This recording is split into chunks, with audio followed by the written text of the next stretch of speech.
On the 28th of November, 1942, a hanging decoration in one room of the Cocoanut Grove nightclub in Boston, Massachusetts, caught fire.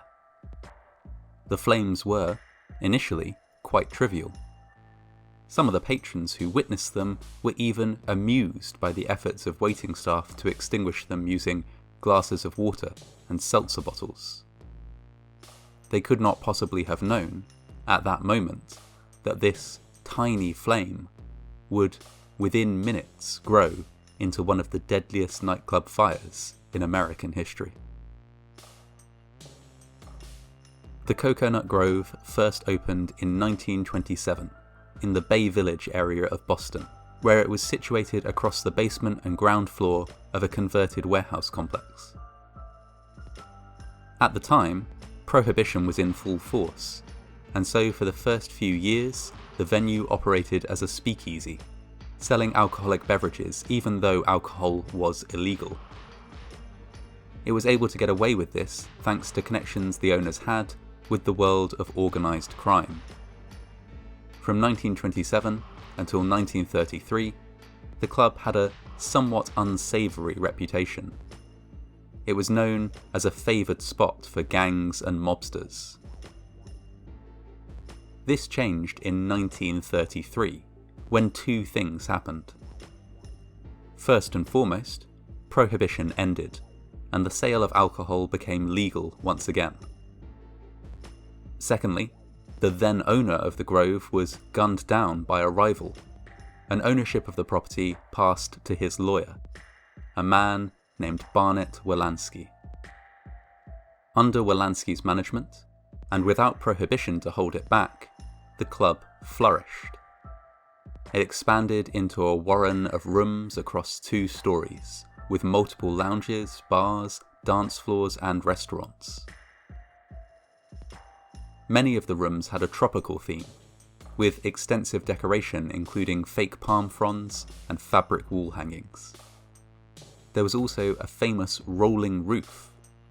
In good weather, this could be cranked open to allow patrons to dance under the stars.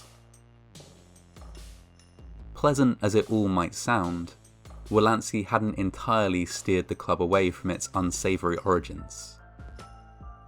His connections with the mob, which he denied in public but often boasted about in private, allowed him to flagrantly ignore building codes and safety regulations. For example, Wolanski had several emergency exits hidden, locked or boarded up in order to prevent guests from leaving the venue without paying their bill. Nevertheless, the club soon became one of the most popular spots in Boston, with a constantly changing roster of live entertainment, and flocks of paying customers filling every room most nights. On the night of the disaster, the club was packed far beyond its listed capacity. In the Melody Lounge, which was situated in the basement, singer and pianist Goody Goodell was performing on a revolving stage. Patrons watched from booths and tables surrounded by fake palm fronds and lit by lamps nestled in coconut sconces. One couple, wanting a little more privacy, unscrewed the bulb in the sconce nearest to them, extinguishing it. This was witnessed by waiting staff, one of whom ordered a busboy to go and fix the lamp. The busboy did so, striking a match in the process to help him better see what he was doing. With a few quick twists, the lamp was fixed. The busboy extinguished the match, and everyone went about their business. Moments later, however, witnesses saw the first flames in the fake palm fronds which adorned the wall and ceiling around the sconce. Waiters rushed over and tried to extinguish the flames using water and seltzer, a sight that some found comedic at first. Soon, however, the incident stopped being funny at all. The fire spread from one palm frond to others, and then to the fabric-covered false ceiling. Waiters hauled decorations down from the walls in a last-ditch attempt to extinguish the fire, but in doing so opened up the space above the false ceiling, allowing the fire to spread more freely. The flames swelled, feeding on the hanging decorations and fabric wall and ceiling coverings. Sparks and burning scraps of material rained down on patrons, many of whom now recognised the seriousness of the situation. They were sitting in a crowded basement room, along with a rapidly growing fire. From this point onwards, the flames spread with astonishing speed. Patrons sprinted for the staircase from the Melody Lounge up to ground level. Some managed to escape with little more than burned hair. Others were not so lucky. A huge fireball overtook them, bursting out into the lobby of the Cocoanut Grove, pushing ahead of it a cloud of deadly fumes. The onset of the disaster was so rapid that some patrons didn't have time to move from their seats before they were dead. When their bodies were found, they were still seated, still with their drinks in hand. Even for those who did have time to react, their escape was hampered by a number of obstacles. Staff, who had not grasped the full severity of the fire, blocked exits, demanding people pay their checks before they leave. Some patrons tried to fetch their coats or other possessions before leaving, delaying their own exit and getting in the way of those who did want to flee.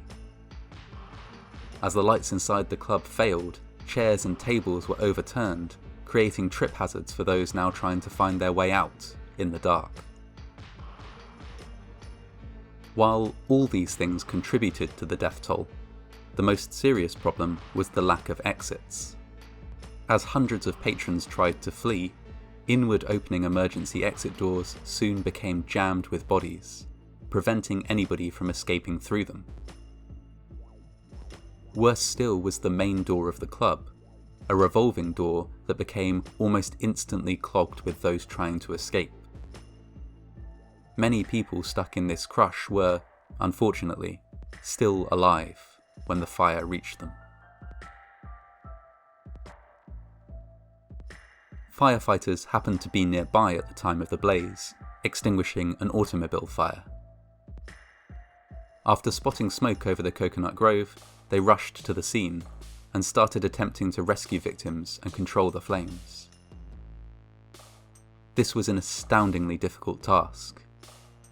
Bodies were packed so tightly in the doorways that in many cases it was impossible to haul anyone free.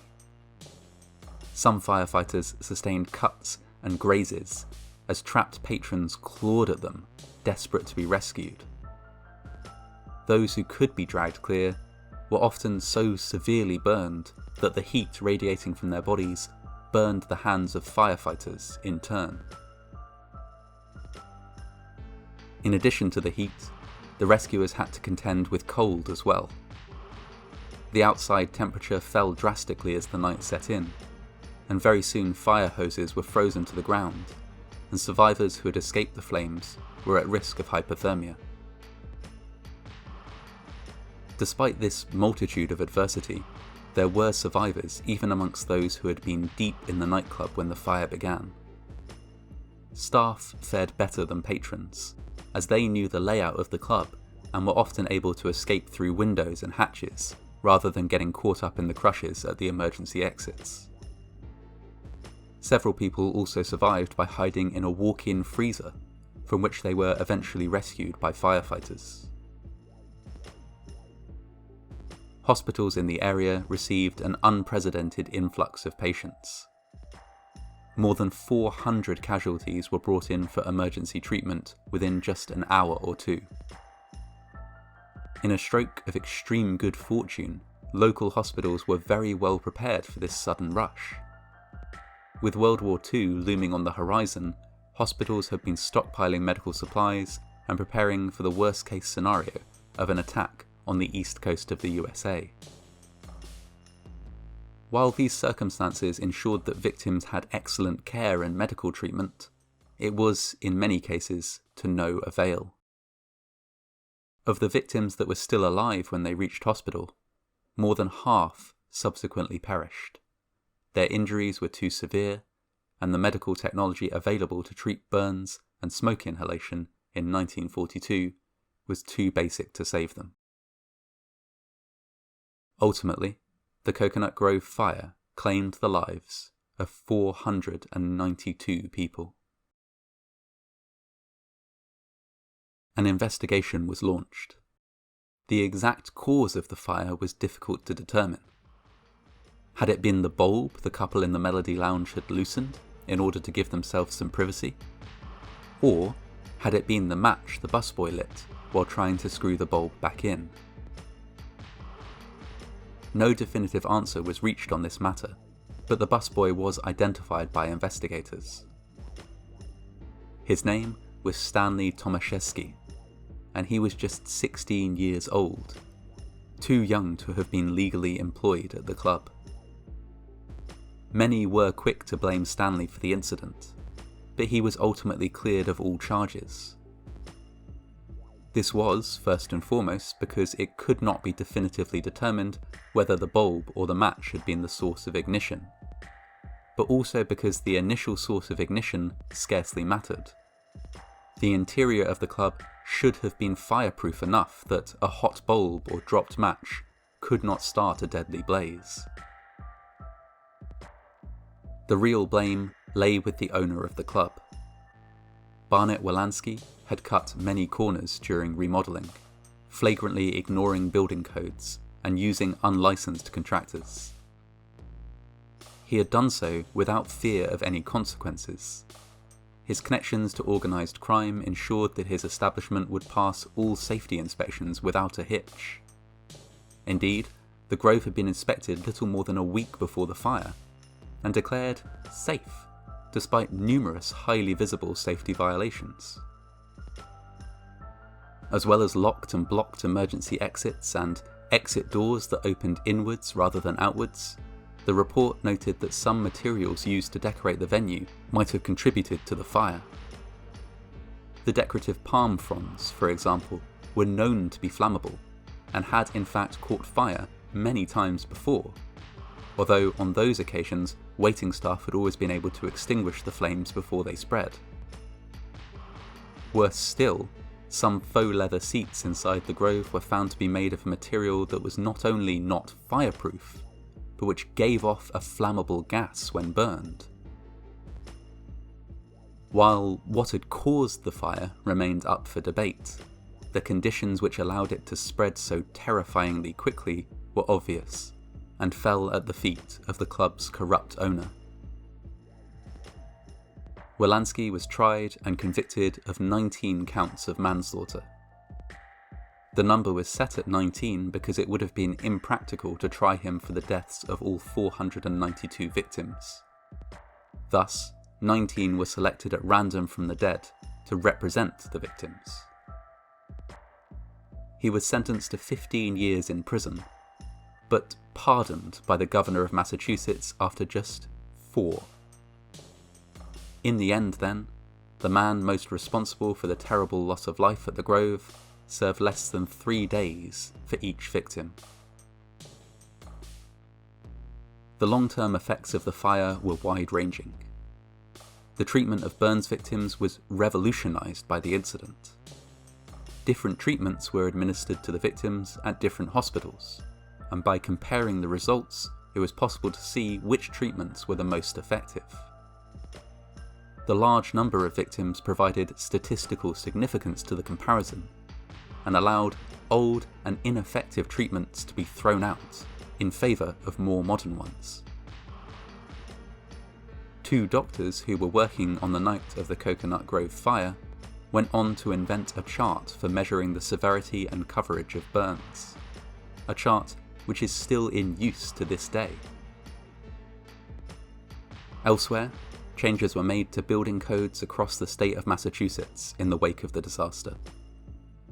Many of these changes subsequently spread to other states, and even worldwide. It is in large part because of the Cocoanut Grove fire, for example, that in modern-day buildings, all revolving doors are flanked by normal, outward-opening doors, a change which might have made all the difference on November 28, 1942. The victims present then stood little chance of escape, and less chance still of recovery from their injuries. But the lessons learned in the aftermath of their death are many and varied, and give countless other potential victims a greater shot at survival, another chance at life.